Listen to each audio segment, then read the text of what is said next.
Hey guys, good morning again.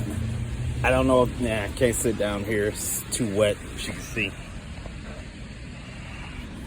But what I was going to say,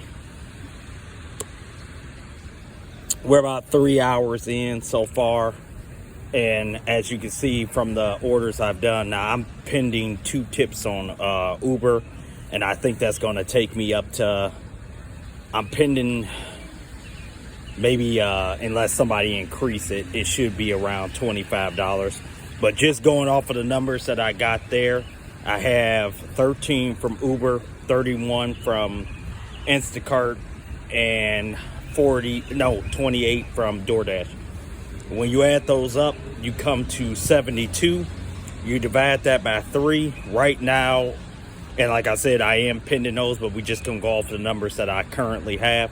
That's almost $24 an hour. Now, I'm not saying that's fantastic, but that's one of the things I will say that you are afforded if you're working, let's just say, a $15 an hour job or a $20 an hour job. You might want to look into doing things like this if you have a full-time job.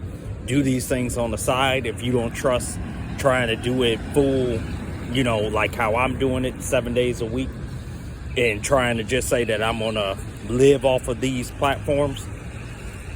You can make pretty good money on these platforms if you're willing to go out here and willing to sacrifice, I'd say, your Saturdays and Sundays.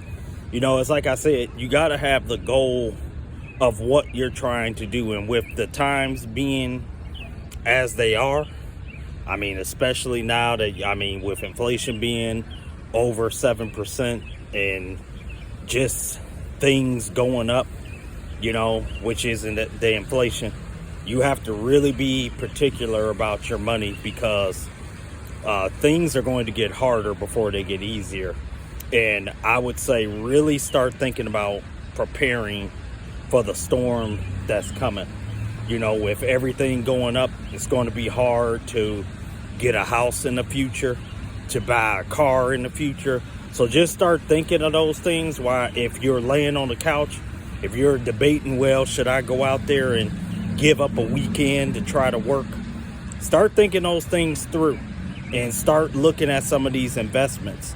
As they say, the age-old adage is buy low, sell high. Well, if you look at the market, we are definitely, now I won't say we are at historic lows if you look at the chart, but we are almost, this year's gains are about to be wiped out.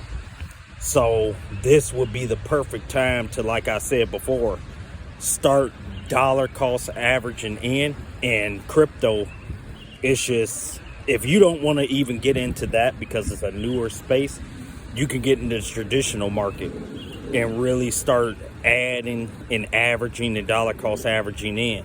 And if I were you, if you have a full-time job, use the weekends as a way to go out here, get $24-25 an hour, and start taking that extra and start building up your portfolio.